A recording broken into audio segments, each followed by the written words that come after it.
fasten your seatbelt. I am taking you for the ride of your life. I'm going to show you what this car can really do. Are you ready? I am ready. Hang on. Okay. Here we go. Hold on to your butts. Go get him, kid. It might be a tumor. It's not a tumor. Not a tumor at all. F? What you're going to ask me. So you can go ahead and ask me what you're going to ask me. And my natural response could be to get offended. Hey, want to hear the most annoying sound in the world?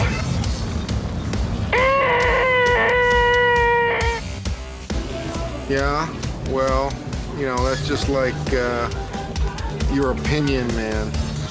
All right. You're listening to the 30-something movie podcast. One movie each week, 30 years in the making.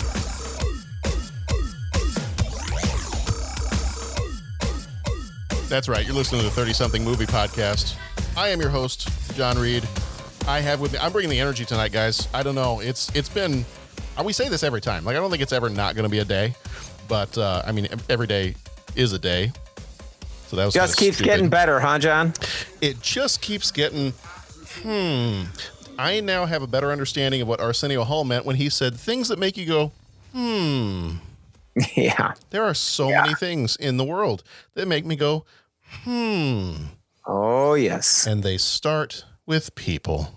As Jeff and I were saying before we got started, people's is people's. And that's the best way we can describe just about anything.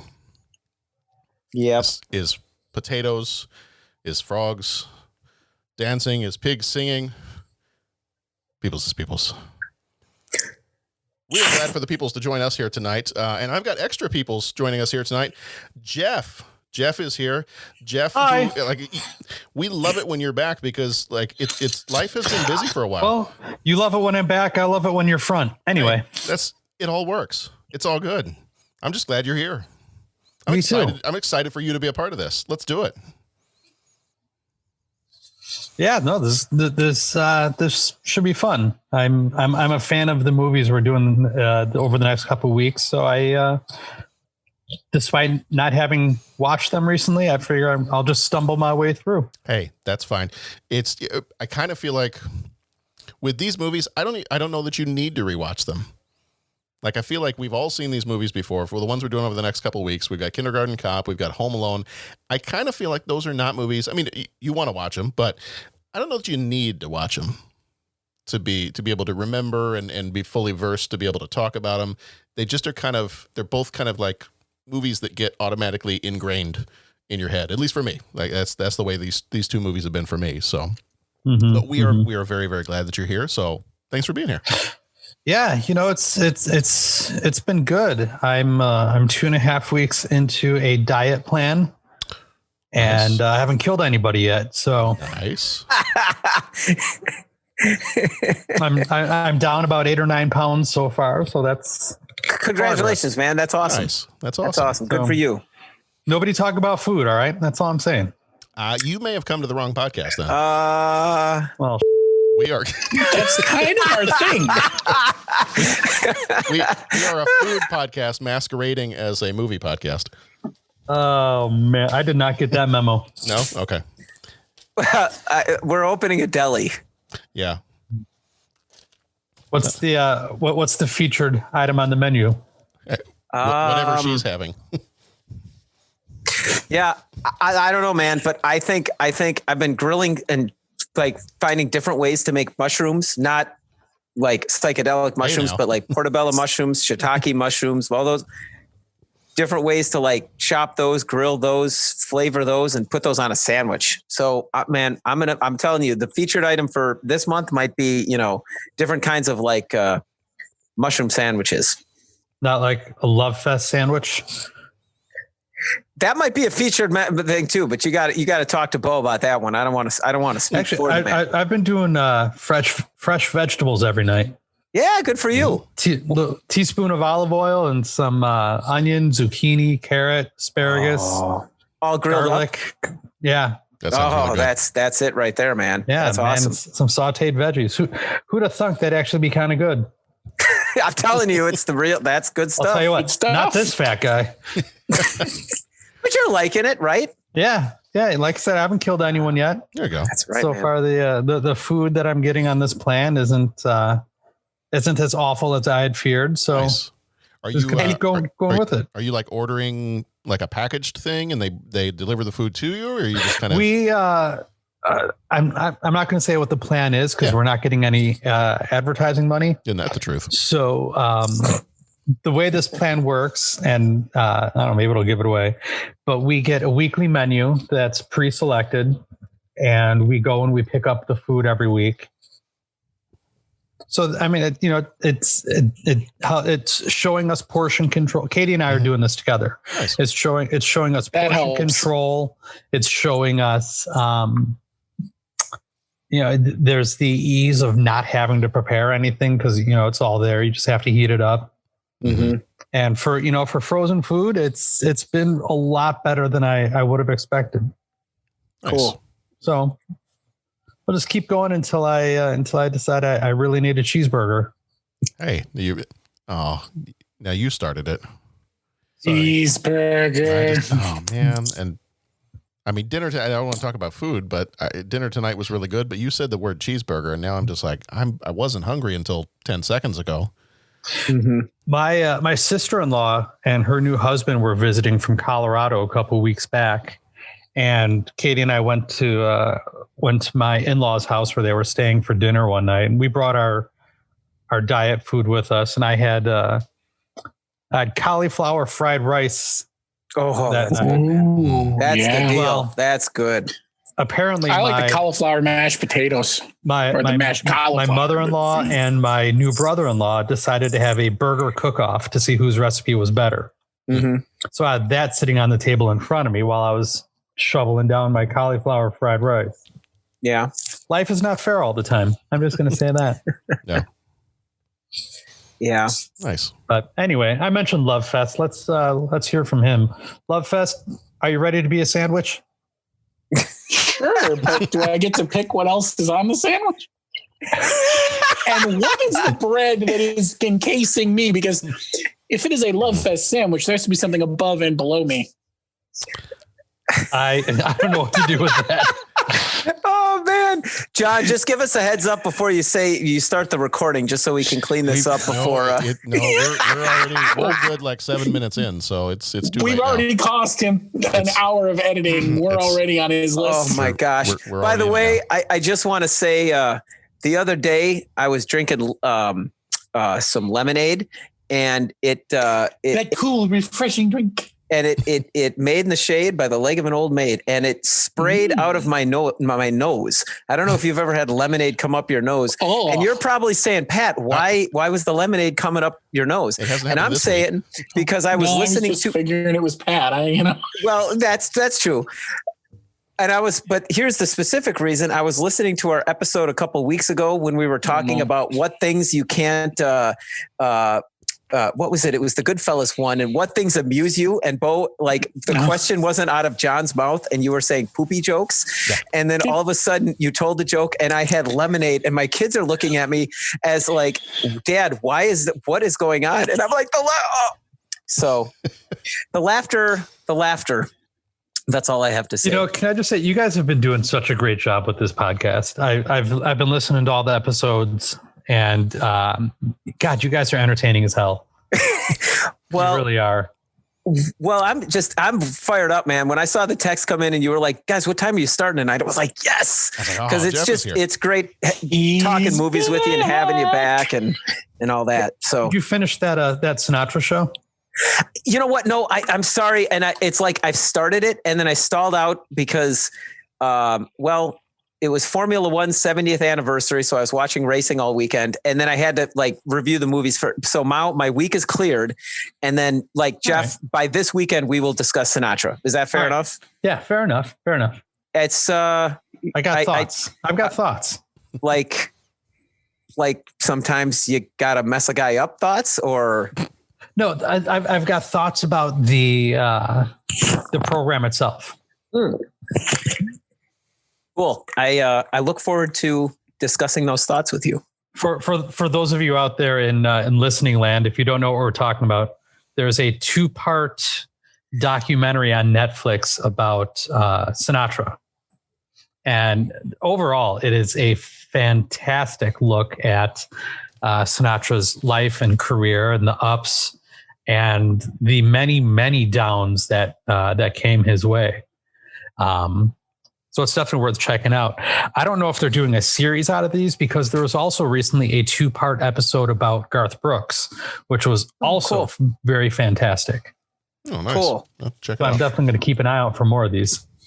Well, Jeff and I were sharing music thoughts and talking back and forth and all that last week. And then I think that's when you sent that Sinatra thing. And like I said, I watched the first 5-10 minutes of it and hooked in. It was great. I just got the time cleared off. So I'm looking forward to watching it and then obviously discussing it with you. Right on, man. So yeah, good times. Nice.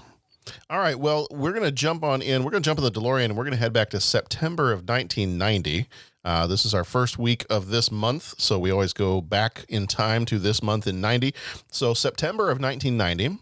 Some of the top news items were on September 10th. Where were you? So while I'm doing this, you guys think about maybe where you were in September of 1990, if you can recall. On September 10th, Ellis Island reopened as a museum. Wow. On September, Jeff, now that you are a social studies teacher, you could share that as part of your content in your class if you wanted to. That's free. You don't have to pay for that one. Put it right up here in my head. There you go. I won't charge you. September 12th, the United States. You never do. No, I don't. That's the kind of love I have for you. September 12th, the U.S., the U.K., France, the USSR, and the East and West Germanys signed agreements allowing the two Germanys to merge. So, September 13th, Law and Order, created by Dick Wolf, first premieres on NBC. That show has gone on forever. Yeah. I didn't realize. Yes, it has. Yeah, Law and Order is the one that goes bum bum, Bum, right? It's got that chung chung kind of thing in it. Yeah. Yeah. I just turned that into a different kind of movie, but Yeah, I don't know what that was. yeah. It's okay. It's okay. My Law and Order instead of dun dun was more of a bow chicka down bow chicka, and it's something totally different. That is a whole nother kind of Law and Order, my Yeah. friend. Yeah, it's harumph. But there is a police uniform involved. On September 23rd, PBS begins an 11-hour miniseries on the Civil War. Oh, Ken Burns, the Civil War, starring Tony Stark and Steve Rogers. It was very entertaining. there it is, man. Everybody took There sides. it is. Did you guys ever see the Ken Burns baseball Yes. series? Not a long time ago, but yeah. Oh, God, was that one good? Yeah. Anyway, I miss baseball. Keep going. Yeah. So of those, because I mean, all those are so very, very good. I got to ask Pat this one because he did the jazz one as well, right? Oh, yeah. So between those documentaries, so let's do Civil War, baseball, and jazz. Well, what about the Vietnam one? Oh, Did anybody see the Vietnam one? So No. of his like 3 or 4 big documentaries, Pat, are you going to go with jazz? Are you going to ask me my favorite? Yeah, I'm going to ask you my favorite. Your favorite. And I'm going to enter my answer as yes. Okay. Not to if I went with jazz, but which one is my favorite? If I made you pick, what would you go with? Oh, I don't know, If I was man. an evil That's mastermind and I made you pick, what would you go with? I don't know, Dude, that soundtrack that you can pull out of the jazz documentaries. Yeah. That jazz. That That was like a 5 or 6 disc set, I think. Just brilliant stuff. Yeah. That jazz document, like honestly, that jazz documentary is just, it's just fantastic. Mm-hmm. Oh, hey, I never answered that question. Take the A Train as my go-to jazz tune. Oh, is it? Oh, All right. there you Good go. call. That's Solid. awesome. Nice. That's a great tune. And I don't have time to get into my Sondheim choices. That's all right. Oh man. No, you know what, guys, honestly, for the 400th anniversary or what, we should just do do all the Ken Burns documentaries. Except it'll take us till then. We got to start watching them now. That's also Okay, true. so for the 600th episode, Okay. let's do all the There you Ken go. Burns documentaries. Okay. When we hit like the 30th year, we've been doing the 30-something movie podcast. Then That's right. Right? That's right.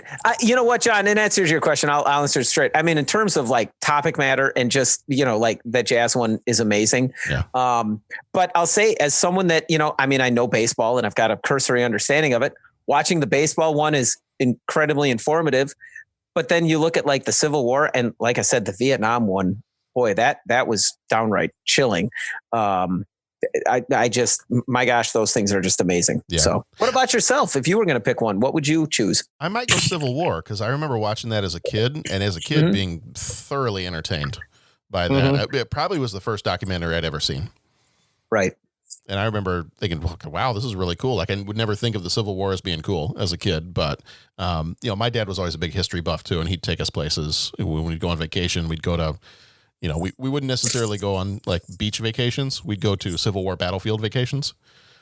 So they were always very historical. So that one, I remember the whole family sat around and watched the entire Civil War miniseries. Cool. But yeah, probably the first documentary I can recall ever seeing. Yeah. Yeah. Jeff and Bo, what about you guys? If you're going to pick a Ken Burns documentary? Oh, I'm so into baseball. I can't help myself. Yeah. I'd have to go baseball as well. Yeah. I mean, the jazz one is a very close nothing away second. from the other ones because they're all fantastic, but baseball was, I kind of wish he'd update it, Well, there was so it was 9 parts, and each part was considered an inning, and then there was a 10th inning episode that came out much later that discussed the. I may have missed that. It discussed the strike in '94, and I think it talked about the home run chase between McGwire and Sosa. Oh, that would be. I may have missed that. I don't know if it got as far as the steroids or not. Right. I don't remember. Looks like the 10th inning came out in 2010. I did miss that. I'm going to check that out. Baseball, the 10th Inning is a 2-part, 4-hour documentary film directed by Ken Burns and Lynn Novick. A new chapter in his landmark 1994 series Baseball tells the tumultuous story of the national pastime from the 90s to the present day. So from 90s to 2010. Yeah, I don't know that I remember seeing that one. They were all on Netflix once, so I just started it up at the first inning and watched all the way through. I was pleasantly surprised when I got to the 10th inning. I'm like, oh, good, there's more. Nice. All right. Well, moving on, in September of 1990, in terms of deaths, the one that was, at least in what I was looking up, the one that was kind of most prominent, September 6th, Tom Fogerty of Creedence Clearwater dies of tuberculosis at age 48. And see, in top books, we had Memories of Midnight by Sidney Sheldon and Four Past Midnight by Stephen King. A lot of darkness in the books this time around. A lot of midnight. Threat level midnight. Top movies this time around were Ghost, Postcards from the Edge, Goodfellas, and Pacific Heights. Top songs were Blaze of Glory by Bon Jovi, Release Me by Wilson Phillips, and Can't Live Without Your Love and Affection by Nelson. All right. Well, not a whole lot of movie news going on right now, so I think we'll just jump on into the movie here. We've got Kindergarten Cop this time around. Came out on the 21st of December, 1990, rated PG-13, with a runtime of 1 hour, 51 minutes. Ivan Reitman, who also directed Stripes, Twins, and Dave, directed this one. Producers were Brian Grazer and Ivan Reitman. Grazer also produced Apollo 13 and Splash. Reitman produced Ghostbusters and Stop or My Mom Will Shoot. Writers for this one were Murray Salem, who did the story and screenplay, who also died in 1998. Herschel Weingrod did the screenplay, and Timothy Harris did the screenplay. Salem also wrote, actually didn't write, he was an actor mostly in The Spy Who Loved Me and Jesus of Nazareth. I didn't have a whole lot of writing credits, so I think it was mostly acting credits. Weingrod also wrote Twins and Trading Places, and Harris also wrote Twins and Trading Places. Cinematography was done by Michael Chapman, who also did Raging Bull, Taxi Driver, and The Fugitive. Music was done by Randy Edelman, who did Twins, Ghostbusters 2, and My Cousin Vinny. The budget for this one was $26 million. Box office was $202 million. Flickmetrics gave this one a 57%. And I've had a lot of trouble lately with what's it called? Cinema Score. For some reason, I have not been able to get their website to load, so I do not have a Cinema Score for this one. And I checked several times, so something may be up with their website. But I'm going to say Cinema Score gave this one a, let's say a B. Let's go random guess. I'm gonna give it a B. I guess that's what Cinema Score did. Starring Arnold Schwarzenegger was John Kimball. He was in Predator and Terminator and Conan. Could we all go around and do our best Schwarzenegger impersonations? So then when Pat does his, I can pull up the cricket sound effect. Oh man. Did anyone go back and listen to The Hunt for Red October when we all did our Marco Ramius? I tried to go back because I didn't have much time, so I was trying to like scrub through the episode to find it, and I couldn't find it, so I'll have to go back and listen like at normal speed.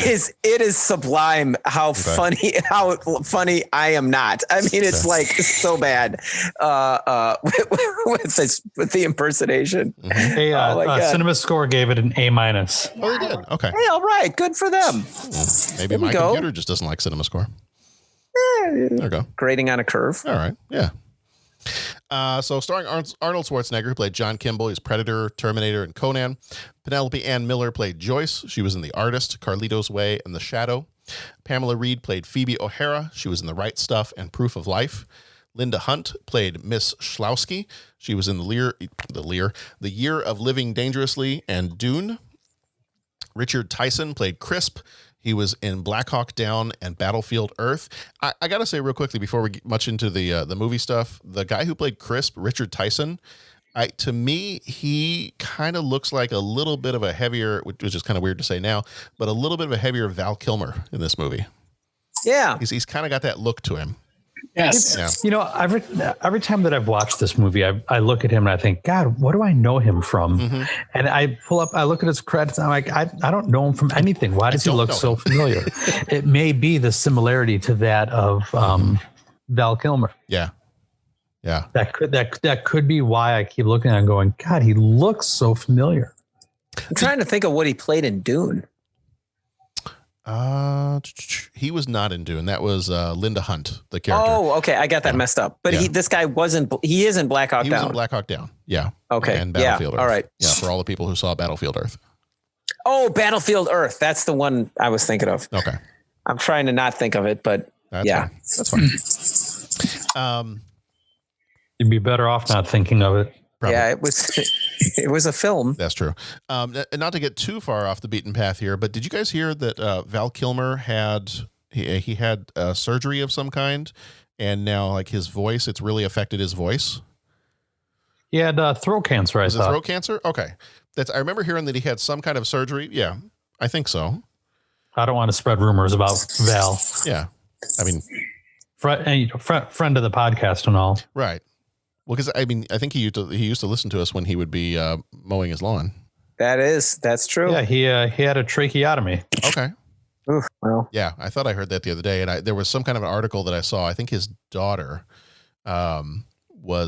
she might have been in a movie or something, and they had interviewed her, and she talked about her dad, trying to kind of make his comeback and try to still deal with acting, even though it's really affected his voice. Having to have that procedure done. So yeah, I saw that the other day, and I had not realized that he had to have that he had had cancer. Yeah, throat cancer. Okay. All right. Well, Carol Baker played Eleanor Crisp. She was in Baby Doll and The Game. Joseph Cousins and Christian Cousins played Dominic. One of those other times where you've got twin kids playing the same character. They were both in Critters 3 and Intruders. Kathy Moriarty played Sylvester's mother. She was in Raging Bull and Analyze That. Richard Portnow played Captain Salazar. He was in The Sopranos and The Good Wife.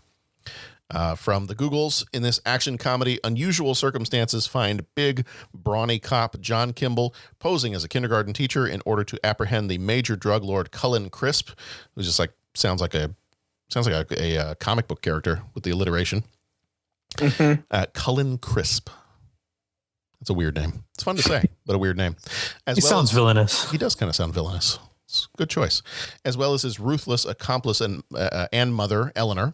While pretending to be a kid-friendly instructor, Kimball falls for pretty fellow teacher Joyce Palmieri, played by Penelope Ann Miro. Let's try that one more time. Words Don't are difficult. hurt yourself. No, I'm not going to. Words are very difficult sometimes. So let's do that one more time. Penelope Ann Miller. Got it that time. Wait a minute. Stuck the landing. What? this is a Penelope. This is not Penny Miller, right? Penelope Ann Miller. Okay, but wasn't there a gal that came up last time that it was Penelope and we thought it was Penny? Isn't this that person? Are you thinking That was that was Penny Marshall. Okay, No. Marshall, different. Okay, different. Yeah. I just want to make sure. This is Penelope Miller. That was Frank Marshall's daughter. Yeah. Okay. Thurgood Yes. Marshall. It was Thurgood Marshall's second cousin.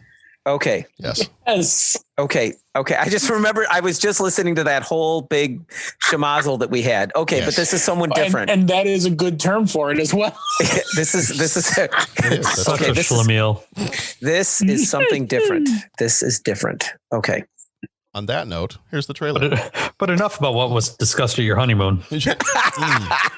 Hey now. Oh, yeah, there was discussion, all right. Now, more than ever, to be a teacher requires patience, kindness, and understanding. Fortunately, Astoria Elementary has just hired such an individual. Arnold Schwarzenegger is Kindergarten Cop. Kindergarten is like the ocean. You don't want to turn your back on it. Don't worry, everything is under control.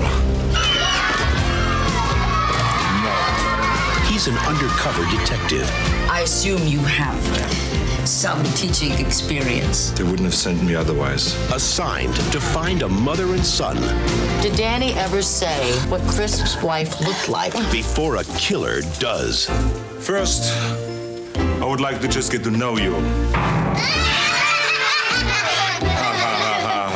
A male kindergarten teacher. That's unusual. He's been trained to shoot. What made you become a kindergarten teacher? He's been trained to fight. But there are some things You mean you eat other people's lunches? Stop it! he's never been trained to handle. They're walking all over me. Listen, Kimball, you gotta handle this like any other police situation. You're going to be my deputy trainees. You're not gonna have your mommies run behind you anymore and wipe your little tushes. You are mine now. I'm not a policeman. I'm a princess. Arnold Schwarzenegger. You hit the kid, I hit you. Wow.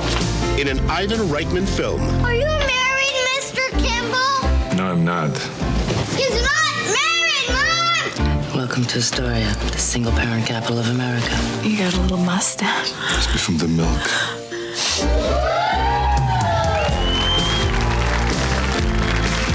Kindergarten Cop.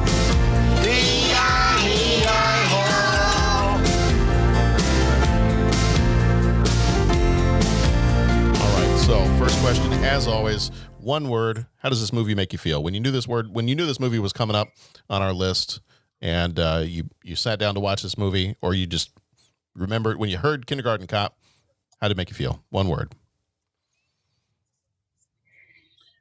Nostalgic.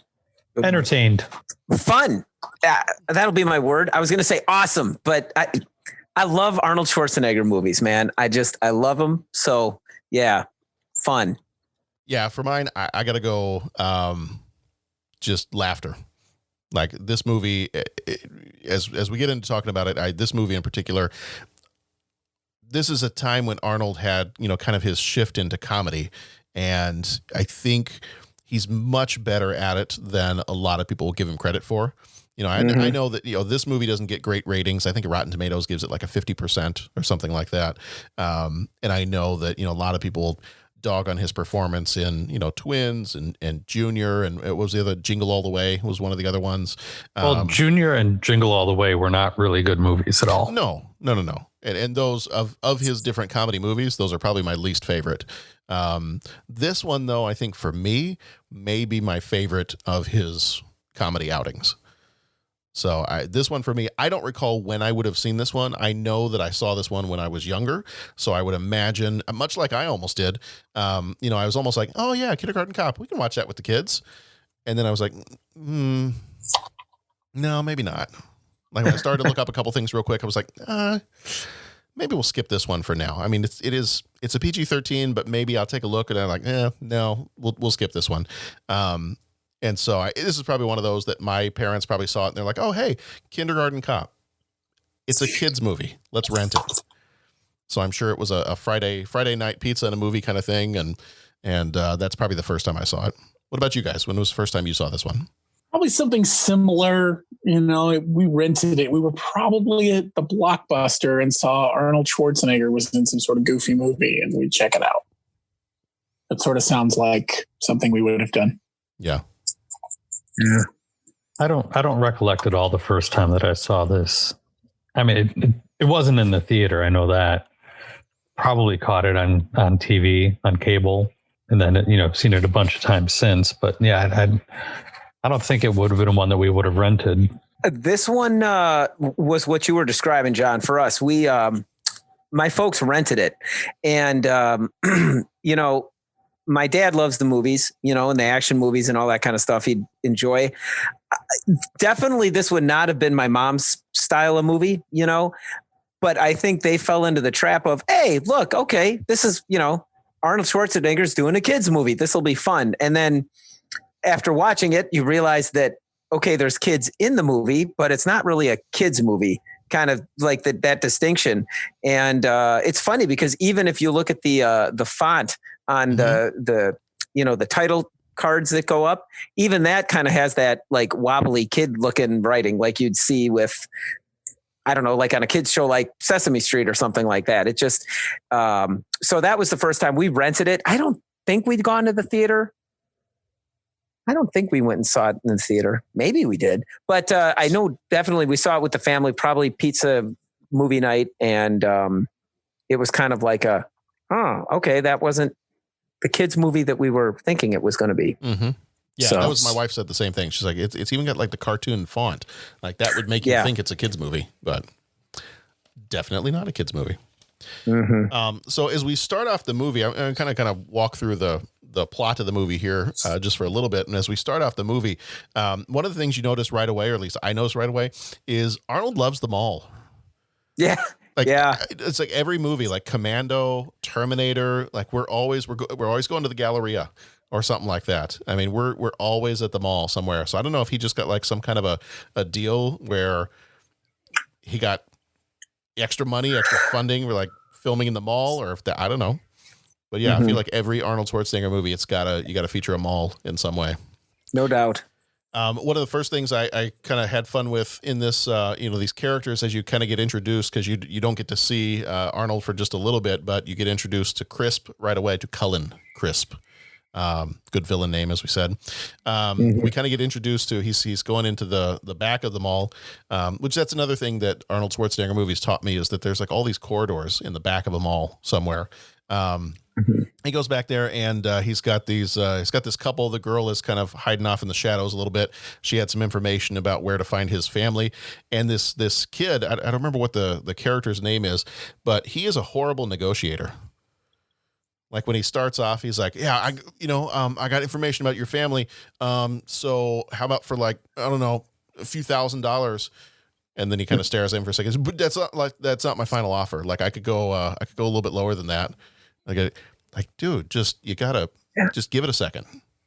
Yeah. Give it a second. Don't, just breathe a little bit. Just, don't cave. Don't cave. But it does not end well for him.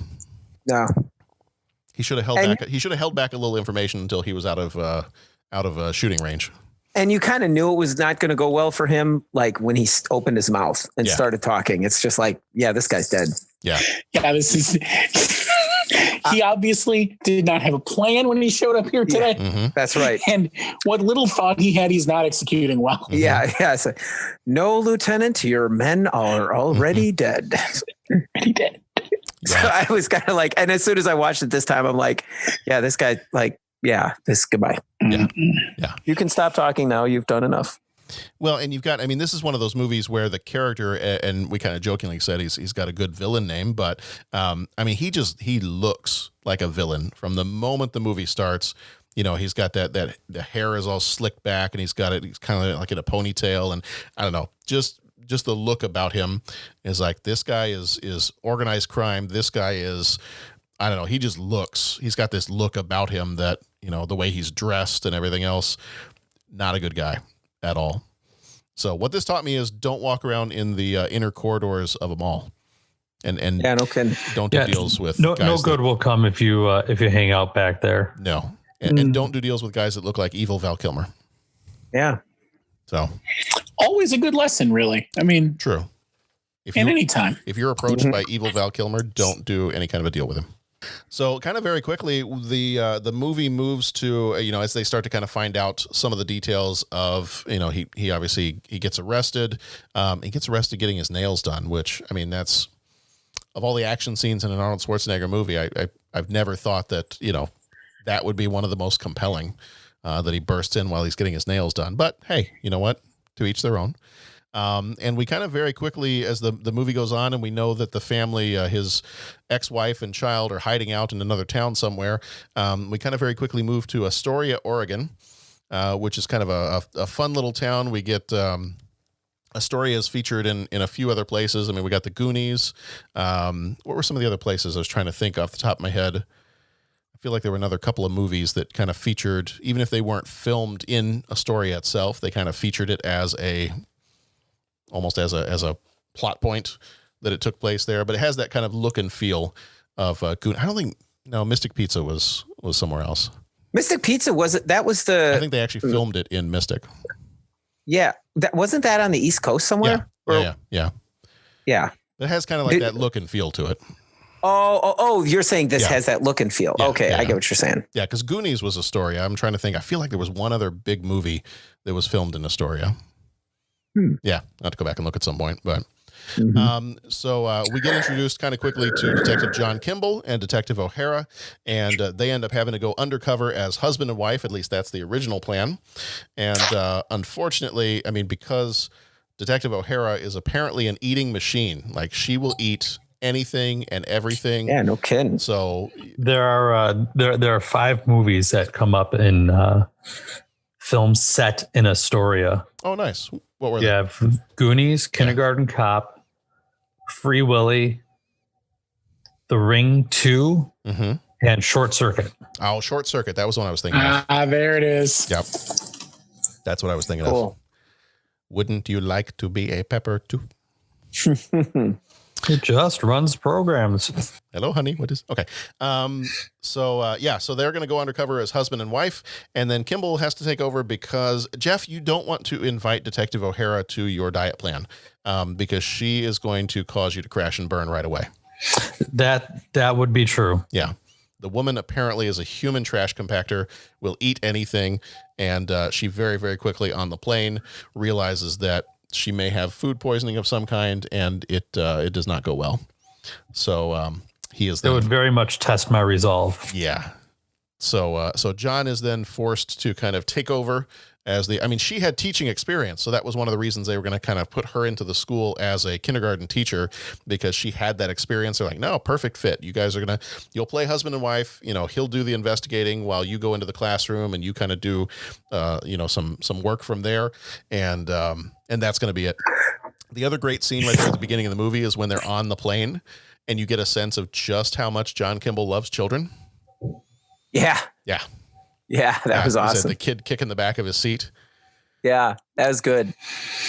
That was one of those moments like you wish you could actually say those sorts of things to people. Yeah. Yeah, because then you got the here. I think I got it queued up here. It's the kid's hitting the back of his seat, and he's like,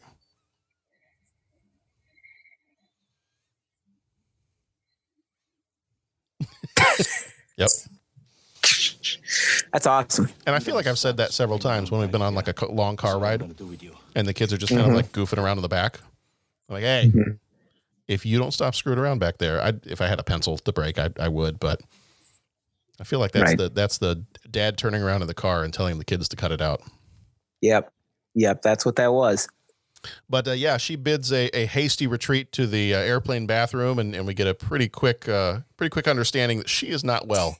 And she is not going to be able to take over as the kindergarten teacher.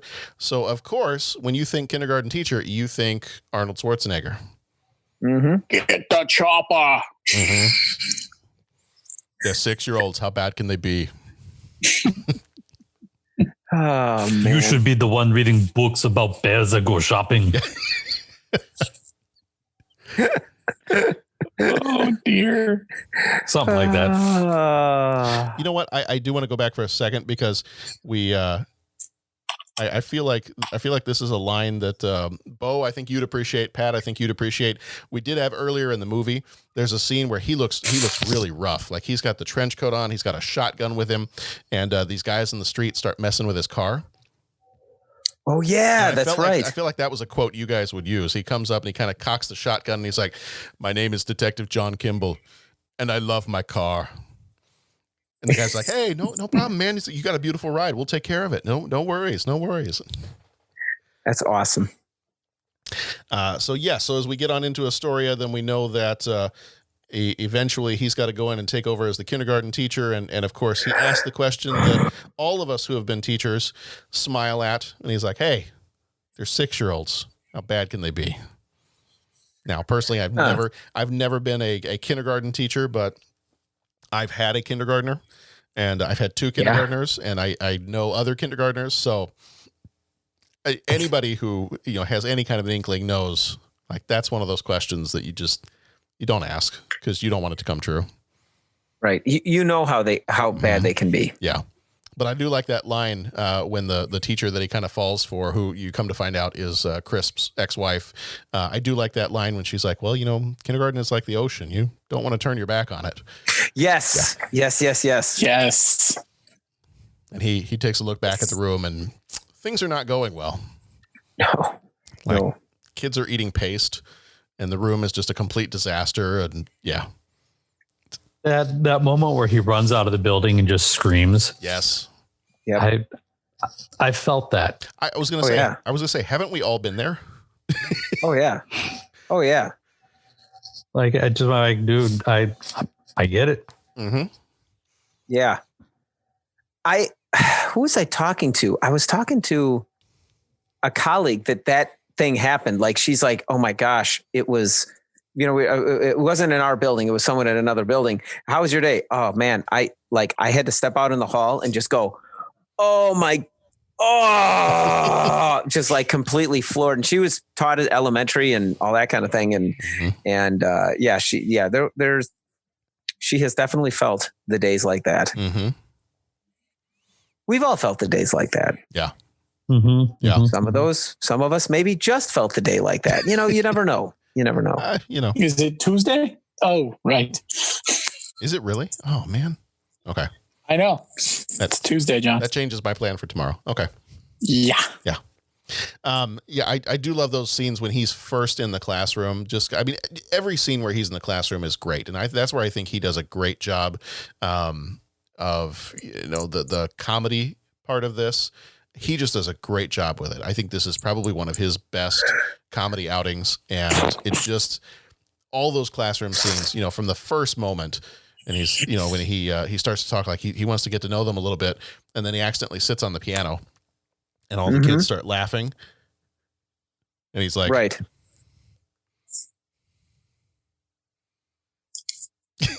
It's just, I want to use, I think I've actually used that, not remembering that it's from Kindergarten Cop. I think there's been several times that I've done that. I've just gone, ha, ha, ha, ha, ha, quiet. Yeah.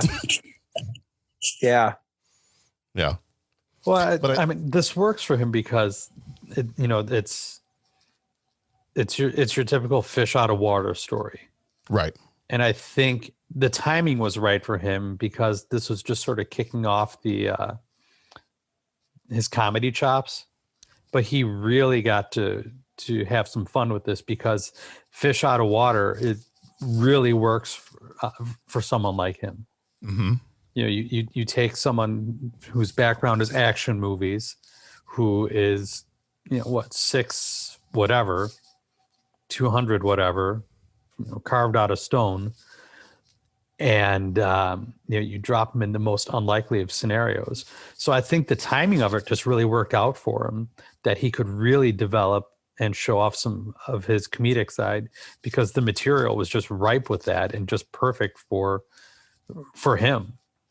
And I think some of those other titles that you mentioned earlier, like Junior or Jingle All the Way, they don't work because he's not a comedic actor per se. It's, you know, it wasn't the right material for him. There was a scene in particular, and just I'd watched it a couple of times, and I wanted to pause it because I just wanted to see all the different reactions.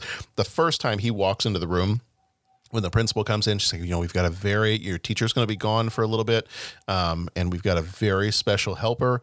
You know, here's your new teacher. His name is Mr. John Kimball. And he walks in, and all the kids in the classroom look like straight up. Mm-hmm. And I'm like, I figure that you've got it, like, directing kids has got to be tough. You know, if you've got a room of 5 and 6 year olds and you're directing them, like, how on earth are you ever going to get them all to do what you want them to do? You know, actors are not. You know, it's got to be tough. So we talk sometimes about a Star Trek podcast that we enjoy that rhymes with latest iteration, and I don't know if I want to give them free advertising, but you know, yeah. So podcast to podcast, it's cool. It is, yeah. So Greatest Generation, and they do a thing on theirs where they for each episode they pick a drunk Shimoda, and they decide like what was a character in honor scene. of Jim Shimoda. Yep. Yeah. And what was a character in a scene that just like they were blissfully loving life and just kind of like, you know, devil may care attitude and just going with it, just having fun. And I did pause it on the scene when like all the kids are looking up at him when he walks into the room, and you've got one kid who all the other kids are at least looking towards where the camera is, and you've got this one kid that is just absolutely looking straight up at the ceiling. And I'm like, that kid, I'm just like, you know, you were not listening to the director. This other kid, there's one kid in there that looks like she is so angry. I don't know what Ivan Reitman might have said to her, that she looks so angry in the scene. But you've got this one kid that just the head is straight up looking at the ceiling. So that is my drunk Shimoda 6-year-old for this movie. Yeah, directing kids is not an easy feat. Yeah. For a number of years, I assistant directed a production of A Christmas Carol at the Metropolis Theater.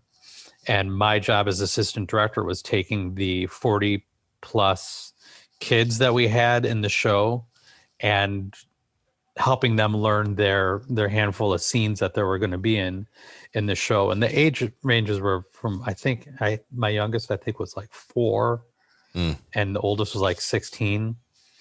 But yeah, I'm trying to get those younger ones to understand what they're supposed to be doing was just incredibly difficult. So yeah, you know, anyone that wants to direct kids, more power to them, because it is a incredible challenge. I thought you were going to say they should have their head examined. Well, you know, maybe that too. Might not be a bad idea. Just double check it there before. Yeah. And I love his initial questions because it's so very much like we have, my wife and I do, you know, when we've been able to be in person, which is not lately, we do help out in one of the like preschool classes at our church and watching the kids. And so these are kids that are like 3 and 4 years old, so a little bit younger than this. But this scene is so very much like these kids, especially the part where he's like, I have a bunch of questions. This is in our, you know, this is always in our 3 questions section, but it's like, I have a bunch of questions and I want to have them answered immediately. How many of you were born in Astoria? And he's like, raise your hands. And all the kids raise their hands. He's like, okay, good. How many of you were born somewhere else? And they all raise their hands again. I'm like, yep, no, that's kids. They're just going to raise their hands because everybody else is raising their hand. Yep. Oh yeah. I love the awkwardness when he's trying to help the little girl with her overalls and he can't figure it out.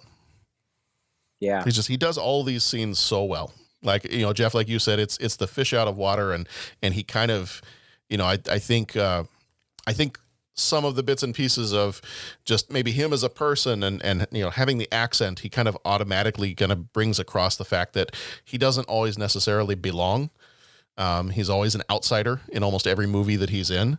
But particularly in this one, you know, it's not an action movie. He's in a classroom with tiny people. And he just does these scenes so well with the kids. Yeah. And there's something, I've said it every time we talked about Arnold Schwarzenegger, I always say it. There's something just charming about him. There's something about his on-screen persona that is that's just, it's fun to watch him on screen, even if he's not, in an action sequence or, acting like a killer robot from the future or something like that. It's I find that most charming. Terminator 2, I think, is his most charming role. Mm-hmm. He is a charmer. He is a charmer. Hasta la vista, baby. But come with me if you want to live. Get to the chopper. That sounded like Cheech and Chong. That sounded like Cheech and Chong as the Terminator. Dana, jump now. Jump, Dana, no. Bose Arnold Schwarzenegger sounded like it was Cheech and Chong do the Terminator. Can't wait until we get to that movie. There's something wrong with that? No, not at all. That would be a fun crossover. Hey, man, come with me if you want to live. Yeah. Oh, excellent. Excellent stuff. Yeah, love the scene where he just he loses it and just screams, "Shut up," at all of them and just completely loses it. And then there's the tears. And then and you just see that slow build of. It's awesome. He's like, no, don't start this. Don't do that. Don't do that. Yeah. And just the entire room. He just loses the entire room. And even like a Pet Cemetery kid, just like his little frowny face. Yeah.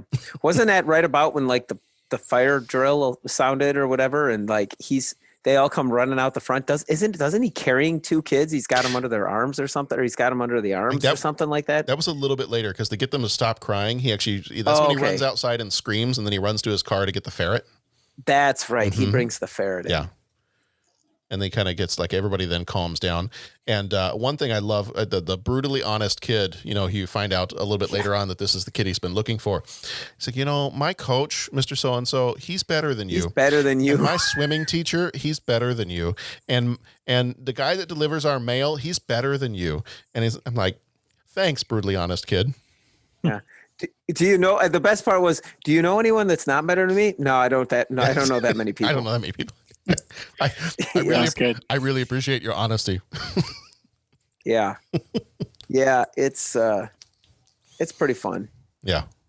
Well, and it's moments like that it allows him to shine comedically because, picture an action movie or just picture him having a conversation with an adult. An adult, insults him like that. That adult's in for it. Yeah.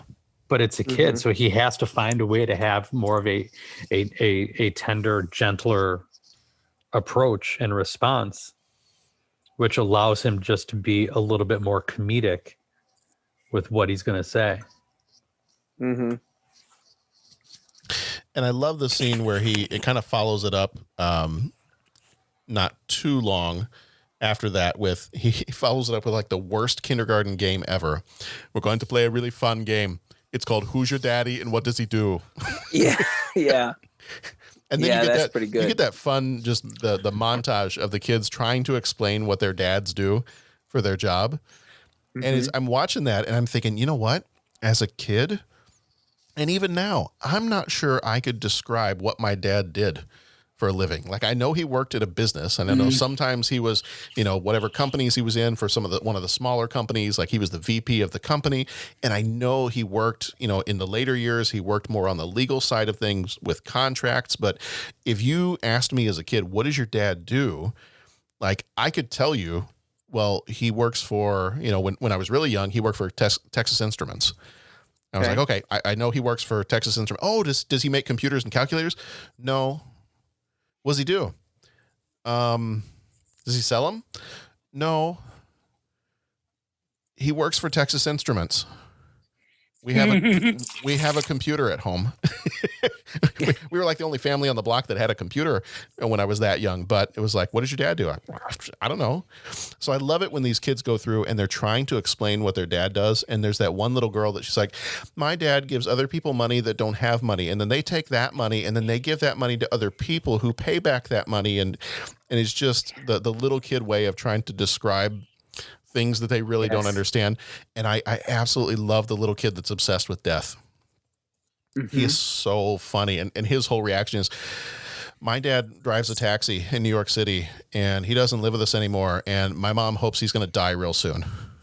Yeah. That was funny. But everything is like even earlier on when they find out that their kindergarten teacher's not going to be there for a while.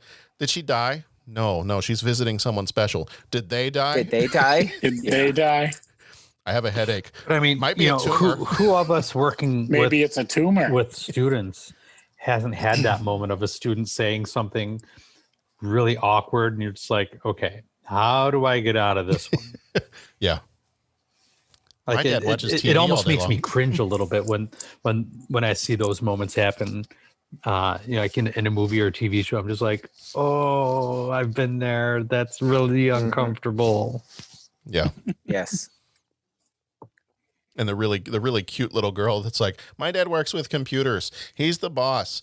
And he has a mustache and a beard, but he doesn't have hair on his head. And his head is so big that he can't wear hats. And I love that they must have just started the camera rolling and just told the kids to just start talking. Yeah. No, just say whatever comes to mind. Yeah. Yeah. I wonder if they were encouraged to like talk about their own dads in some way. If that's the case, I feel very awkward for the twin girls' parents. Yeah. Right? Oh my gosh, that's right. I mean, our mom okay, says, so let's say some of these lines may have been fed to them. Yeah. But you know, again, you want to encourage kids to do what you want them to do. You have to allow them to be themselves. So a scene like that, I could see, you know, maybe they vet it a little bit to see what these kids' parents actually did. And, you know, and some kids are like, you know what, just tell us about your real dad. What does your real dad do? So the little girl that may have been just describing her dad, you know, has a mustache and doesn't have any hair and his head is so big. She may have really been describing her actual dad. Right.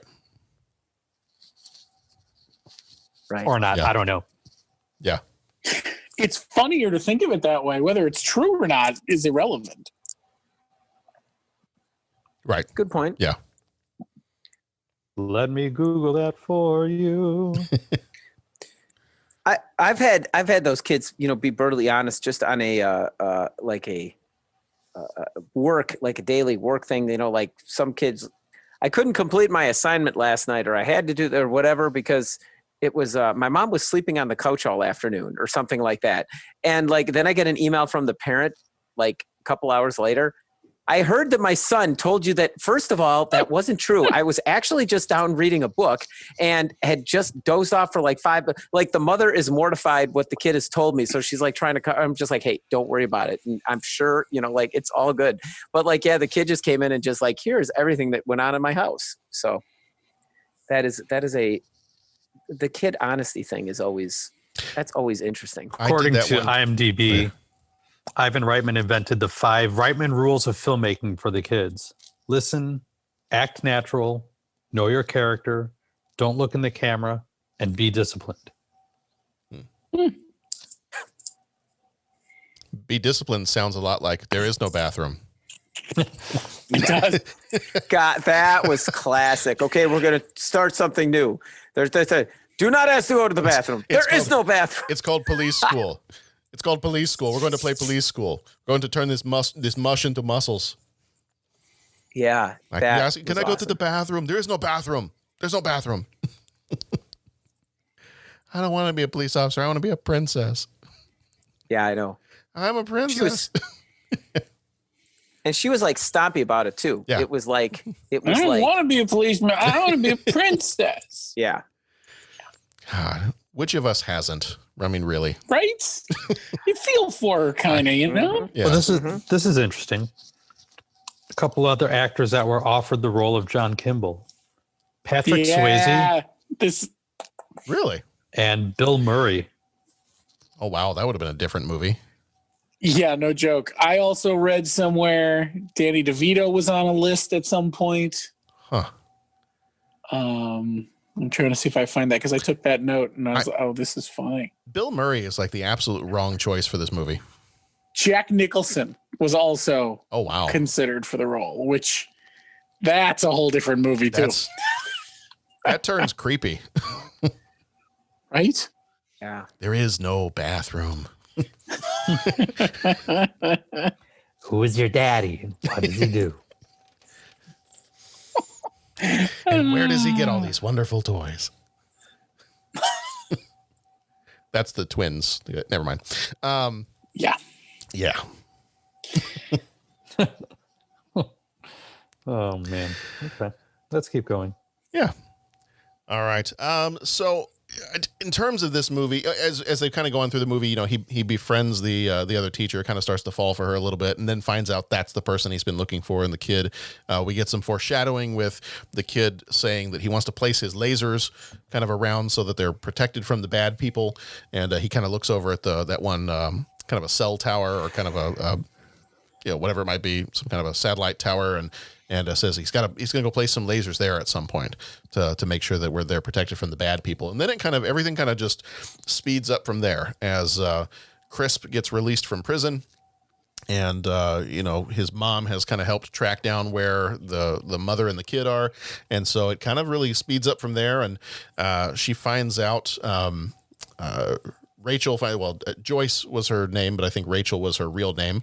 And she finds out who they really are, that they're not, his partner is not Ursula, his sister, and he is not really a kindergarten teacher, but he is a cop. And so they kind of, they run away at that point, and the idea is they're just going to run away and disappear again. And they find that the boy has gone to place his lasers on top of the tower, so they've got to go catch him and keep him from doing that. And they catch him and save him from falling off that tower. And then from there, it's kind of the action ramps up because Cullen shows up at the school. They have the fire drill. He sets the library on fire, which my wife, the librarian, was very very uneasy about the library being set on fire in this movie. I bet. Yeah. So thankfully, as they're running out the building, Dominic grabs the ferret, which is going to save his life and a few other people's lives a little bit later on, even though the ferret does not bite. Except that one time. Except that one time. Yeah. Mm-hmm. So yeah, then Cullen tries to reveal to Dominic that he's his father, and it goes about as well as the Darth Vader reveal does too. Nobody gets their hand chopped off, but yeah, it's not true. It's impossible. It's impossible. And so thankfully the ferret, that one time the ferret does bite, it bites his neck, and they shoot each other up a little bit, and then ultimately O'Hara shows up and beats Cullen's mom with a bat. That was a fun scene. Yeah. Well, she's an interesting character. I mean, as dark as you think Cullen is, she's just like a whole other level of crazy. Yeah. Especially, when they're at, old lady. When they're at the what's a pharmacy or whatever, and she's just buying a whole bunch of medicine. Mm-hmm. And Cullen's like, you used to cram all that stuff down my throat, and I wasn't even sick. Yeah. Or something like that. And you're just like, wow. Well, that's why you weren't sick. Yeah. Yeah. Yeah. Norman. Yeah, she's definitely a different level. Norman Bates a bit. Yeah, no kidding. So ultimately we have, obviously things get resolved in the end. The bad guy gets shot. The bad mom gets beaten with a bat, and Kimball ends up in the hospital, but he does come back to surprise the kids, walking in with the cane. And but somehow magically, even though he's walking with a cane when he comes in, he is able to pick up and kiss Joyce. And so apparently it was a miraculous healing. Well, love makes you do crazy things. It's true. I also noticed that apparently the doctors did crazy things, because I think, if I remember correctly, right there at the end, when he comes back, he has his pant leg is inside his cast. So apparently the doctors decided to put his pants on first and then put the cast on. I don't know. That seemed a little strange. Interesting. Yeah. Well, Astoria is very different. I was going to say, it's that newfangled Astoria medicine. Yeah. So, yeah. No. I'm trying to process that. You're right. It wasn't one of those like leg brace things. That was like a cast. Yeah. Huh. Yeah, I thought that was kind of interesting. Well, it worked for the story. Yeah. It did.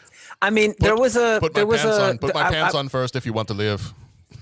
When I was studying martial arts, we were going into sparring and everything, and everyone had to go quick, get their gear on and everything. And some guy, I think, figured out that, or he didn't figure out that the cup goes on before the pants go on, because we all came out with like headgear, and then the cup was on the outside of his uniform, and you know, some people just do it that way. You know, they pants go on first. I don't know. It's just it's the way some folks roll. That's how you do own, I guess. pants. I put my pants on one leg at a time, but when I do, I make gold-plated records. That's right, Vic Dickinson. What'd you call me? That's right. That was Vic Dickinson. I gotta have more cowbell. All right. I need a cowbell button. I don't think I have a cowbell button on the Yes. mixer. Man, that's that what is I need. exactly what we're missing. You need a cowbell button. I gotta have more cowbell. Gotta have more cowbell. I mean, I've got this. But that's not cowbell. I mean, that's special in its own right, though. It's true. It gets close. But do you guys have a favorite scene in this movie? When you think of like all the little bits and pieces, all the scenes in this movie, do you have one that kind of jumps out at you as a favorite? I like the happy ending stuff. I like when they get the montage of how he figures out how to teach the class, and they all come together, and yeah, that's kind of fun. And he gets them all, like, blows the whistle. They all line up and they all leave the room in an orderly manner. That stuff's kind of fun. I mean, obviously the action stuff's pretty cool too. The shootouts and all that kind of stuff is fun from an action perspective. But yeah, I kind of like when they, the montage of they figure things out. Yeah, I'm with Pat. I kind of like the scenes in which you see Detective Kimball start figuring out how to take what he knows and adapting that to be able to work with the kids, and recognizing you have to work with them. You can't just boss them around and order them around, because that's just not going to work. So, bringing in the ferret, using the police whistle, things like that just helps to earn their respect so he can do what he needs to do. Bo, do you have a favorite scene? I was just thinking, I hate to go with the cliche, but it is that maybe it's a tumor scene, or the scene where they talk about their parents. There's the one kid that goes, "My dad's the gynecologist." Yeah. I mean, come on. That's awesome. When you say Kindergarten Cop, those are the two things I think of. I think of that kid, and I think of it's not a tumor. Didn't when the kid that's says the one I can use in my daily life, really. Yeah. Isn't that the one when the kid says what his dad does? Isn't that the one where does he mispronounce it? Doesn't he switch? Like, doesn't he? It's like he calls it like a gynecologist or something like that. Gynecologist or something. Yeah, he puts in an extra syllable or something. Yeah. And you mentioned that it's not a tumor moment. I was teaching believe it or not, a percussion lesson, and it was just it was just not happening. And it was just like I just kind of did one of these, just like the massaging the forehead, massaging the temples. Just took a second. I was like, oh, and some kid looks over and goes, "Hey, Mr. C, are you questioning your choices in life and what brought you to this career path at this moment?" or something like that. I mean, it was something. It was. I'm just like, oh man, yeah, you got me, kid. What do you want me to say? I'm not going to cover up, And you were like, "No, I have a tumor." Yeah, that's right. That's right. It is a tumor. Yeah. Quiet. Oh, that's so. I'm going to use that so many times in the near future.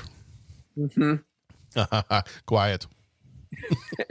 Yeah, and you know what? They really do some pretty good, like, I think how people would struggle being in a classroom with kids. I mean, I really got to give the movie that too, is that those scenes were funny, but they were believable. Like, and just even like the reaction, like there were times like kids would say stuff and it was just like, keep moving. Don't react to it. Just ignore it. Okay. You sat on the piano. Don't show them. You don't know. Don't look embarrassed. Just go, whoa, and keep talking. 2 seconds, they'll forget. Oh, now you made it a thing. Like it's just really, it's funny. Yeah. What was it when the kids like, boys have a, and girls have a, thank you for that clarification. Yeah. Was it clarification? Thanks for the tip. Thanks for the tip. That's right. Well, because his daddy's a gynecologist. Yeah, that's right. That's cool how they link that. Then when they talk about the jobs, that was cool. Who apparently doesn't just look at them all day, but comes home and talks about them. I was just gonna say that man brings his work home with him. That's right. Yeah, you'll never believe what happened to me today. I know, but that's good. See, and that reaction, that was a good one. Boys have a, girls have a. Yeah. Oh, thanks for the tip. Boom, keep going. Yeah. Keeping that in mind, let's move ahead. Yeah. And awkwardly enough, it's a small town, so I bet he knows all the other kids' parents. Mm-hmm. In very different ways. Oh. Yeah. I think that my favorite scene in the movie, I think I have a hard time picking any of the scenes where he's interacting with the kids in the classroom. I can't really narrow it down. If I had to pick one, I'd say it may be when he does the whole police school thing, and he's got like the whole montage of just trying to whip the kids into shape, and just all that stuff. Mm-hmm. The best part of that scene is the shot of Linda Hunt looking through the classroom window. Mm-hmm. And just not quite sure what she's seeing. Yeah. She sort of likes it, but she's not sure she's supposed to. Yeah. No, actually, now that you say that, I'm going to take that back. I think I want my favorite scene, one of my favorite scenes, to be when he does punch the abusive father. Yeah. When she asks him, like, what does it feel like to punch that SOB? How did that feel? Yeah. Well, and that's a great callback too, because when he first sits down to meet with the principal at the very beginning of the movie, Joyce is talking to a little kid. Now, you punched somebody, didn't you? And you're not supposed to punch people. And then the next time he's in the principal's office is because he punched a parent. Right. Mm-hmm. Right.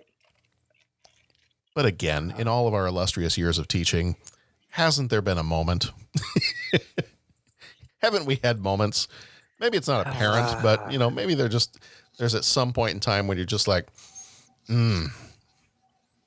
yeah, I bet that would feel good. Mm-hmm. That's all I'm gonna say about that.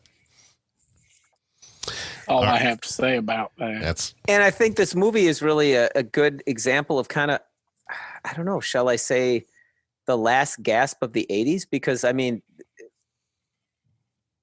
that really was like an 80s mentality for movies. Mm-hmm. If there's a problem, full throttle, and the car will jump through the flames, or the airplane with one wing will take off, or guys abusing the kid and the mom, all you got to do is just rough them up a little bit, and that's never going to happen again. Like, it's really, do you know what I'm saying? Mm-hmm. Like, I think if you looked at movies that was a 90s movie, they follow that down the wormhole. I think this was a little bit more of kind of that 80s. It was just an 80s style movie where it's, things come good in the end. Blow the whistle and the kids line up, and which again, I thought it was cool, but and I like that scene, but it definitely seems to be kind of a continuation of the different movies he's done previously in the 80s, as opposed to stuff that kind of comes into the 90s. Mm-hmm. Yeah. All right. Well, do we have anything else we want to say about this one before we jump into our 3 questions? He asks each traveler 5 questions. 3 questions. 3 questions. It's impossible to answer. Impossible because you don't know the answer. Nobody could answer that question. I want to ask you a bunch of questions. I want to have them answered immediately. What you just said is one of the most insanely idiotic things I have ever heard. At no point in your rambling, incoherent response were you even close to anything that could be considered a rational thought. Everyone in this room is now dumber for having listened to it. I award you no points, and may God have mercy on your soul. All right. So I do want to start off by saying I did not send out, kind of a combination of didn't have time, didn't get around to it, but another combination of I just want to surprise you this time. So I didn't send out the 3 questions ahead of time this time. So these are going to be complete, kind of like with the kids. We're just going to be off the cuff. You guys may march to the beat of a different drummer on this one, but we're just going to see what answers you come up with. So my first question is, who is your daddy and what does he do? That's not actually question 1. I just want to throw that out there. We could, but Question number 1. What is one thing you remember about kindergarten?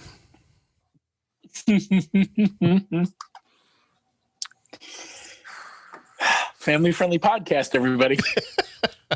I remember we did a big thing about a circus. We took a field trip to go see some circus somewhere, and then we performed our own circus for all the parents. Oh, nice. I remember doing that.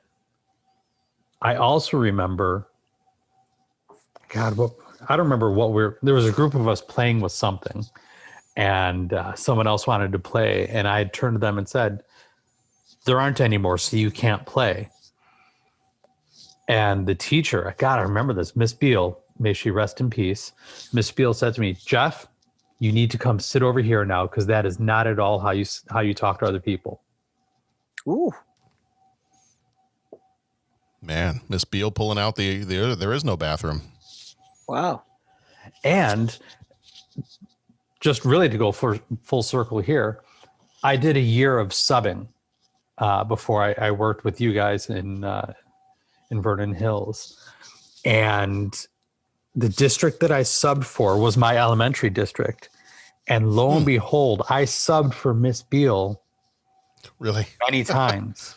Oh, that's cool. Awesome. And it was her last year before she retired. Mm-hmm. So that year, all the parents for all the kids in that class made T-shirts at the end of the year for a part. We were in Miss Beal's, 38th class or whatever. And I figured what my year was, and I made my own T-shirt. I was in Miss Beal's 17th class, and I went to her retirement party with her class, and it was a really cool moment to really come full circle from stuff That's really cool. that clearly taught me lessons, not just academic, but behaviorally, right? Calling me out for how I talked to another kid about joining us playing whatever we were playing. Yeah. I had the chance to see her again 20 plus years later. That's really cool. Cool. Yeah, that is very cool. That is very cool. What do you guys remember about kindergarten? For me, I've got a couple of different things that I remember, just kind of vaguely. When I was in kindergarten, we lived in Texas, and so we very rarely saw any kind of snow at all. And I remember in kindergarten, that was one of the years where it actually snowed during the wintertime. And I remember I faked being sick so that I could go home. And the idea was to go home and play in the snow. And the moment I got home, we got home, got in the house. My mom started to pull down some sheets to put on the couch so I could lay on the couch for a little bit. And all of a sudden, like, I'm starting to put on my shoes and like, I'm getting ready to go outside. And she's like, what are you doing? I'm like, I'm gonna go outside and play in the snow. And she's like, but I just brought you home from school because you were sick. Yeah, I think I'm feeling better now. Like, that's not the way it goes. That's not how this works.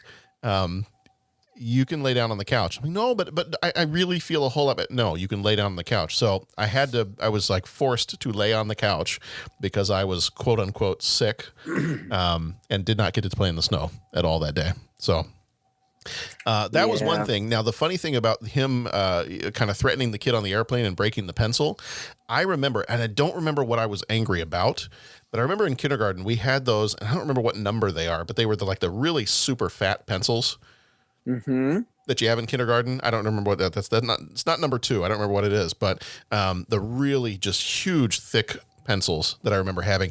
And I got so angry. I looked looked right in this other kid's face and just picked up my pencil and snapped it in half. And the teacher called me out on that one. It was the same kind of thing. It's like, we do not treat our property that way. We do not do that to another person. You can go sit down in the corner. And I vividly remember just being absolutely furious. I'm not even sure I could break one of those pencils today. I don't know what I did, but I want to know what the kid did to you that caused you the furiousness. I do too. Like, really curious now.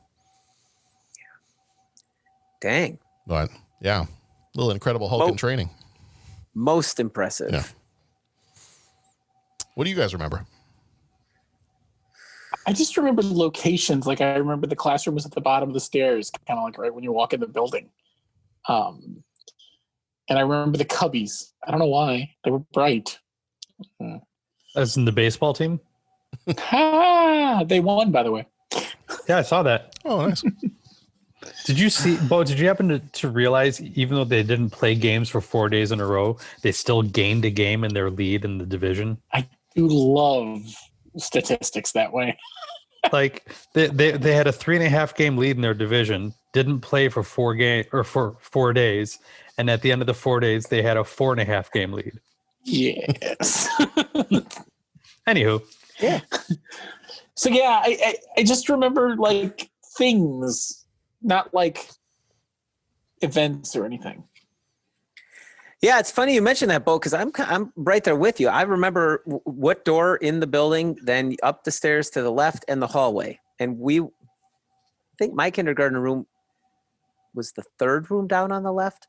I don't know, but I remember that. And I think it was the first day of kindergarten. I walked up and like I was bringing a flower to the teacher or something, and I was kind of all like, I didn't want to do this. I didn't want to go to kindergarten. And I was just kind of going about my business. And apparently I walked right up to a mother of a kid that ended up being my best friend through elementary and into middle school and all that.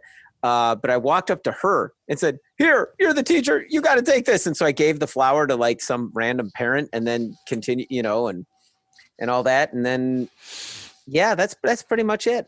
It's kind of awkward. You gave your flower away in kindergarten. I did. That's a little rough. Yeah. That's a little rough. Yeah.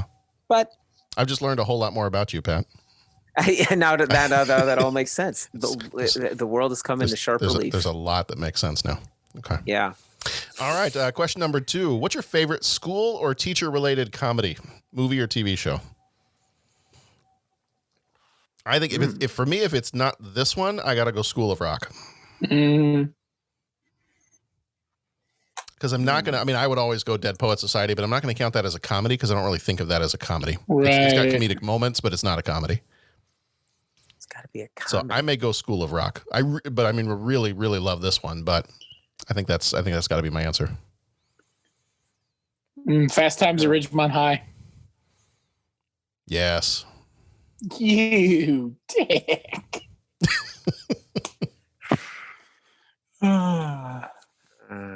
Comedy. Does Some Kind of Wonderful count as a comedy? No. Okay. Not necessarily, I don't think. Does American Graffiti count as a comedy? Is it school or teacher related? Oh, sure. They're all in school. They're graduating and going to college. Okay. Right? Yeah. I don't know. I feel maybe that's a little loosey-goosey. All right. For this podcast? Well, I don't know. I feel like, Pat's answer is... Since when do we have standards? I know, but Pat's answer so far kind of like, it just kind of sounds like he's like, well, there was this, Terminator, because they drive past it's like the stories you used to tell of your dad trying to tell your mom that every movie that they rented was a love story. Right. Yeah. Wasn't Gladiator or Master and Commander was a love story or something Gladiator like that? Gladiator was the one that started it all, but Yeah. Which I was the one? Gladiator. Okay. Yeah. No, they drive past a school in Commando, I think. Hey, there was a kid. Kids go to school. Okay. Well, cops at the very least have to have gotten through high school, I think. So I'll go comedy. I'll go South Park. Oh, okay. All right. That's kind of funny. Yeah, they're in school. Maybe they go into school. I don't know what else. What other school stuff is there? I don't want to say them in case anybody else does, but I have a couple more for you. Well, Jeffrey needs to do his. I'm gonna go with Mean Girls. That was on the list for sure. That's a good one. Dazed and Confused. Yeah, that's a good one. Okay. All right, that's a good Ferris one. Bueller. That's a good one. Pat, we could do it. Ferris Bueller's a good one. We could do it this way. Do you want to expand it to like favorite character? Favorite character? Favorite character that's like teacher or school related, because then you can expand it to like Principal Strickland from the Back to the Future movies. You could Slackers. Can I do like the Key and Peele skit, Mr. Garvey, the substitute teacher? Yes, you can. Can I do that? I think that is going to be my favorite with all the names. Timothy. Thank you. Timothy. Aaron. Can we? You know what? Here's what I'd when like that to do. thing came out, there was a whole group of kids in school at that time that had the names Blake and Aaron, and they all became Aaron and Balake, and it all. I called every single one. I had Jacqueline in my classroom, and she was Jake Wellen. Nice. Yep. That's good stuff. Yep. Yeah, maybe I'll say that. We actually did that. One of the kids that we watch in the 3 and 4 year old classroom at our church when we were watching them on Sunday mornings sometimes, back before the pandemic. One of the kids' names was Blake. And he's actually the preacher's grandson, and his dad, I think he's a coach. Maybe it's Stevenson High School. If I remember right, might be getting that wrong, but he came to pick him up one time, and I had, just to be funny, I had been calling him Balake during the entire time that he was with us.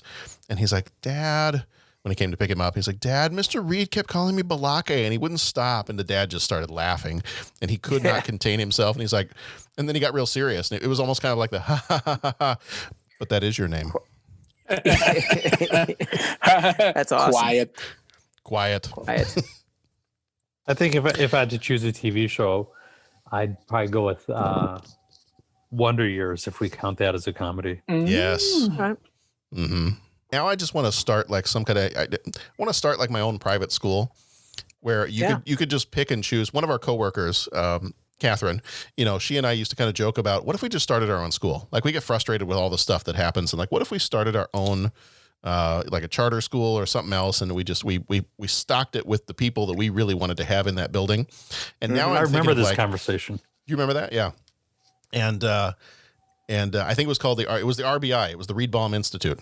And nice. And we were going to stock it with whatever people we felt like having in the building. And now I just want to like take movie characters. I want to be like, I want Principal Strickland. I want John Kimball as the kindergarten teacher. I want, I've got all these like teachers I want to stock with like the best school ever and put them all together. Strickland's got to be the principal though. Yeah. Are we talking movies or TV shows? You have to maintain order. Maintain low tones. Yeah. How about, I'm going to throw something out there just when you say, I'm sorry to jump off the, what about Christmas Story? Well, I'm glad you brought that up, because my lovely wife from the other room just texted me and said, you are absolutely wrong because you did not include Christmas Story.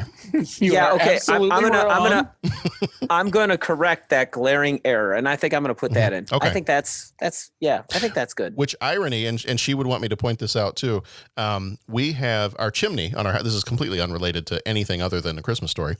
The chimney on our house is probably about to fall down at any moment. Oh, that's good. Nice. And that's fantastic. So on top of everything else, it's they basically said, if you're going to be sitting in your living room for any length of time, you might want to wear a hard hat. Like, good to know.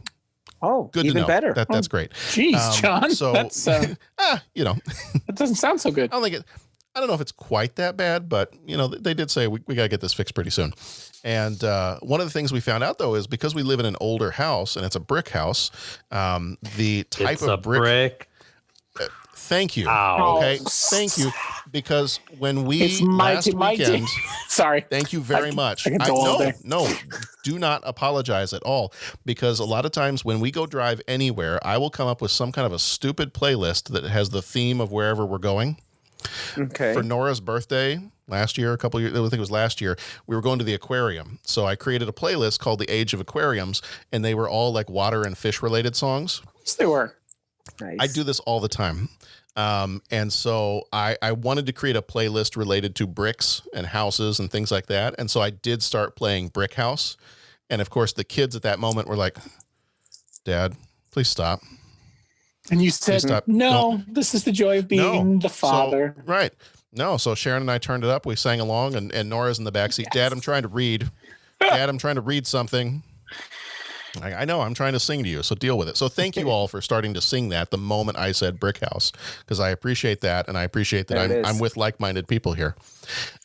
So the thing related to Christmas Story that we found out, yes, thank you. The thing related to Christmas Story that I found out was the type of bricks that are on our house are called clinkers, because of the way they're almost like they're almost like imperfections. They're like they were fired too long, and so some of them kind of have like a burned color to them.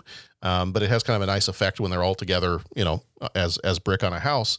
But they're really hard to find. So we had to go into Chicago. Clinker. Yeah, that's exactly what it was. As soon as I got texted the moment the Masons told Sharon that the type of bricks we had were called clinkers. I got a text message with a GIF from her, or it might have been the YouTube video of the dad going like, aha, it's a clinker. And of course, I was so proud that like both of our kids were like, oh yeah, that's from A Christmas Story, isn't it? Like, yes. Thank you. Thank you very, very much. So we went into the city last weekend, and we were able to find, even though they're very hard to find, we were able to find some clinkers, and they're going to get delivered, and we're going to get fixed very soon. But that's my slightly unrelated Christmas Story thing. Nice. I'm glad you're going to get it fixed. I'm glad your chimney's not going to. Yeah, no joke. Yeah, I mean, me too. Yeah. Kind of got to take care of that.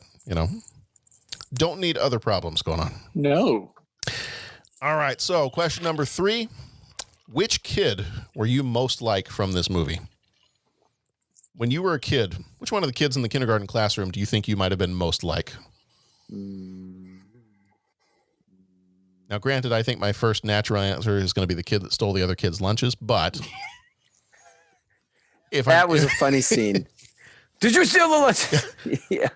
Are these your lunches? Wait, I think I might have the. Let me see if I can. Yep. Here I got. Here it is. Wanted to be the princess. Are these all your lunches? You mean you eat other people's lunches? Stop it! That's good.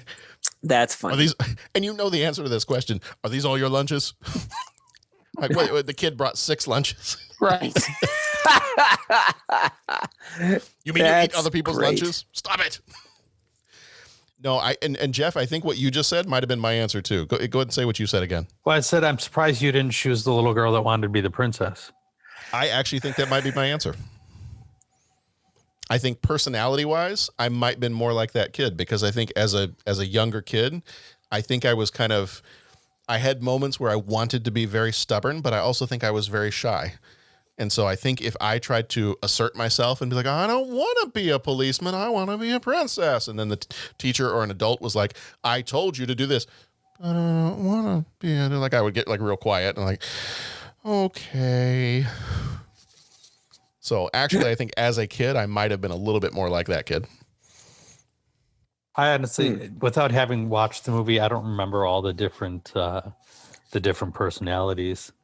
So I don't know if I can really answer this one. I would have been the one who's like, my dad buys stuff and sells stuff and buys stuff and gives people money. And yeah, I would have been that kid. It's true. Did she die?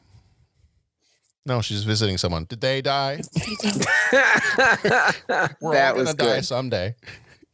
That was more of me in middle school. That wasn't me in kindergarten. Yeah, I'm trying to think. In kindergarten, I think I talked to people. I don't know. I was going to say I'm like the quiet kid that just didn't have any lines. Mm-hmm.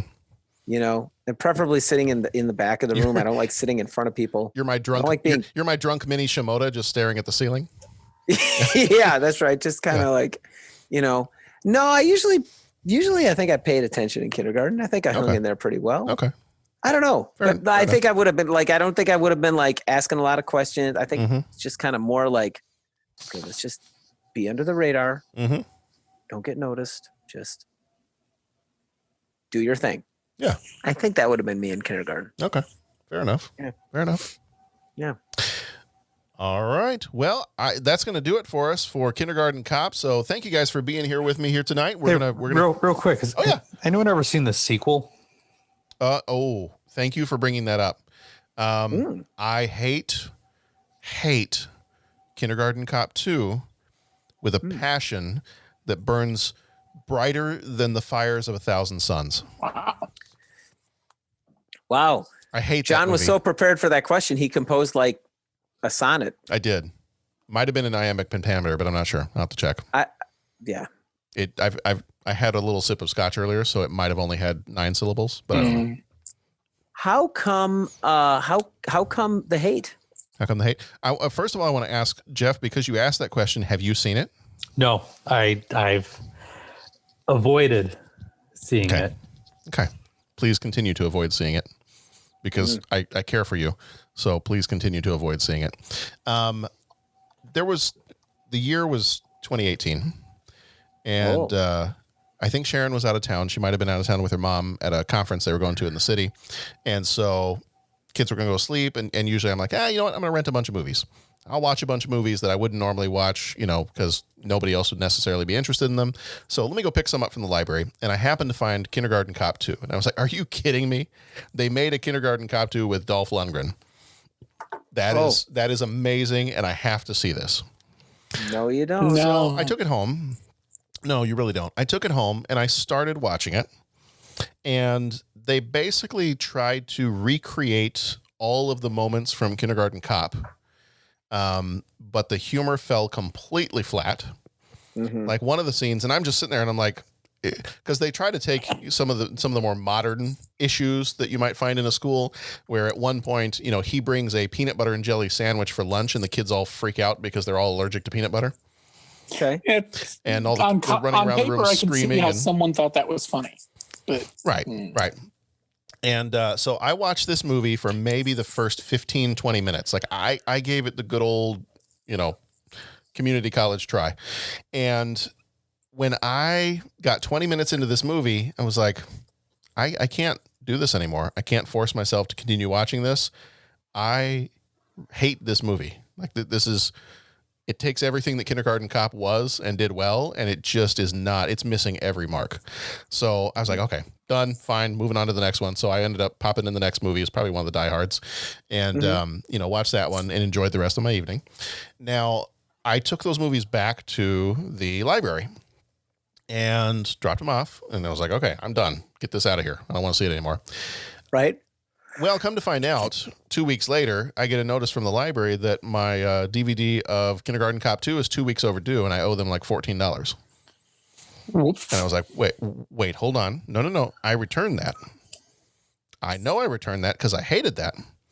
So I actually went to the library. I started looking through the shelves because I'm like, they've done this a couple times where they tell us we've still got something checked out. We really don't, and we've actually found it at the library. So I'm going to go take a look. So I took a look at the library. I came back home. I looked around. I was like, I know I returned this. I'm positive I returned this. And then 3 days later, I found it under a pile of other DVDs. Kindergarten Cop 2 cost me 20 minutes of my life and about $16. Yeah. So it was already a bad movie, and then from what I ended up having to pay for it is like it's like I bought it, and it's like the worst purchase I've ever made. That's rough, man. So that's my story about Kindergarten Cop 2 and why you should never watch it. I understand the hate. Yeah. I understand the hate. Like I'd rather just turn off all the lights and turn off the video and listen to the sounds of the room than watch Kindergarten Cop 2 again. Huh. Well, all right. I'm glad I brought it up. Yeah. Well, I wanted to give you my honest review, so you got my fully honest review. That you did. The sounds of the room are better than Kindergarten Cop 2. Yeah. It's the sounds. Ugh. Okay. But anyway, yes, no, not a good movie. It looked like it had potential, but it just didn't execute any of it well at all. And Dolph Lundgren is not, where we've said like Arnold Schwarzenegger has a charm about him. Dolph Lundgren does not have the same charm about him. Nope, he doesn't. So, yeah. Gosh, talk about going with a formula. Dolph Lundgren. God, they would have been better off with Billy Crystal. Oh my goodness. Yeah. Almost anybody else probably would have been better. Yeah. Yeah, that's just kind of like not the right tool for the job. No. Not at all. Not at all.